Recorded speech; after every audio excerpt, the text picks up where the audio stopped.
Dausmini dituduh jiplak nama anak Rizky Bilar. Dia sebut kalau ketemu gue jangan minta foto lo ye.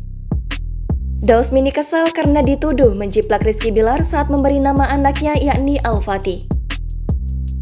Sang artis pun beri komentar menohok kepada netizen. Seperti diketahui, Dausmini memberikan nama Muhammad Al-Fatih Firdaus untuk anak keduanya. Sementara pasangan Rizky Bilar dan Lesti Kejora menamai putra pertama mereka Muhammad Leslar Al-Fatih Bilar. Terkait kemiripan nama tersebut, aktor 34 tahun itu menanggapi santai dan menilai hal itu lumrah terjadi.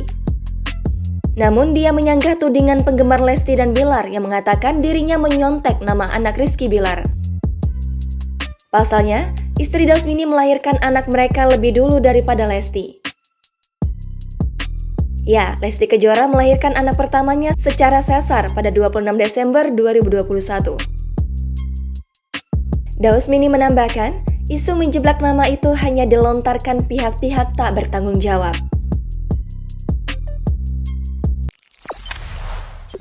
Jangan lupa subscribe, share, komen, dan like ya!